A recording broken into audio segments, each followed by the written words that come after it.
Hopefully you have taken steps to become more organized in your life and you have started writing a to-do list. And if you're writing it every day, you might notice that your to-do list is growing overwhelmingly long and you don't have a clue like how to tackle each of these tasks. If you're one of the person who is trying to hit your to-do list but you are unable to do it, welcome to the club. Most of the people are in the same boat. In this video, I'm going to give you 4 tips to tackle this. 1. Learn about yourself. For the first few weeks, when you start writing the to-do list, approach it with a learner's mindset. When you write down your tasks, next to your task, add approximately how much time it's going to take for you to finish the task. For example, if you're writing your morning routine, you would say, wake up and fresh up, it takes 30 minutes, make coffee, takes 10 minutes, and reading a book for 1 hour, and so on.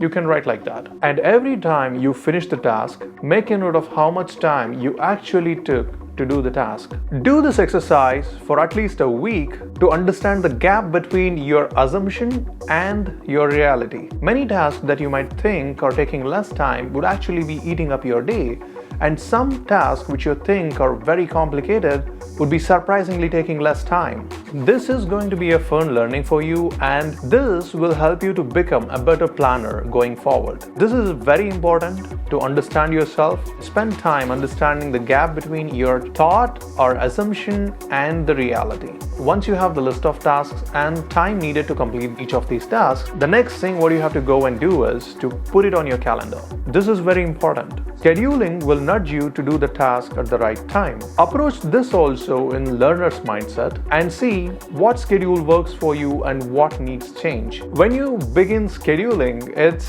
very common that you'll start scheduling every minute of your day, and I would say go easy on that. Don't schedule your entire day. Try to schedule 70 to 80% of your day and give some flexibility for your day. You must keep in mind that life doesn't work that way. You will get multiple ad hoc tasks which you did not expect. Your tasks might get disrupted from a phone call from your friend, or you might spend hours scrolling through social media, losing grip of your time. In the first few weeks, when you miss your schedule, do not beat yourself up for that.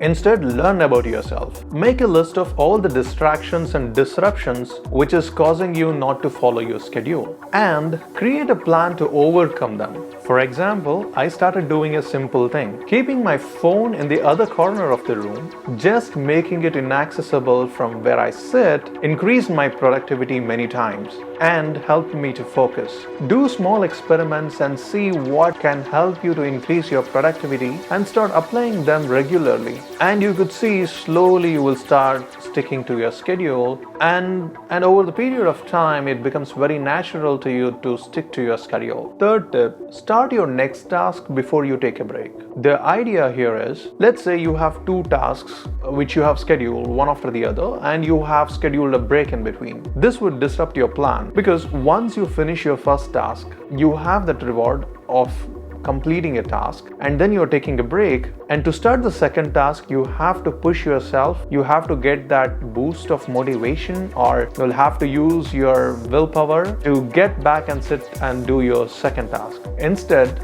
what I would do is, before taking the break after my first task, I will go ahead and start my second task, and I'll work on my second task for 5 to 10 minutes. So I have started on something, so my mind starts thinking in that direction. It's already in the zone of the second task, and then I'll go and take a break for about 10 or 15 minutes, and it would be very easy for me to get back to my task because I have an idea of what I have started and where I'm going. Usually, you will have a lot of friction when you're starting a task. So always find ways to start your task very easily and try to avoid that friction as much as possible. So the 4th tip is you have to do batch processing. So batch processing means putting similar tasks together and taking care of them at the same time. Let me give you an example. Say you have a pair of dirty clothes. You will not do the laundry with just a pair of dirty clothes. You would wait until you accumulate some more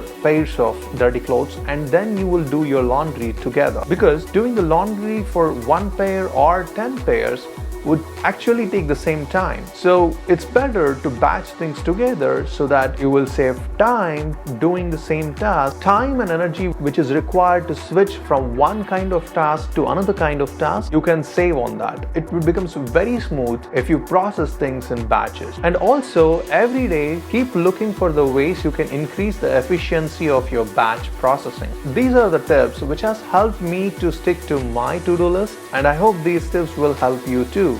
Do let me know in the comments which of these tips were helpful for you. Try these tips, come back to the video and drop a comment and let me know how did it go. If you feel that this video has helped you in some way, then hit that subscribe button so that you will not miss my next video. Thank you, stay safe, and bye-bye.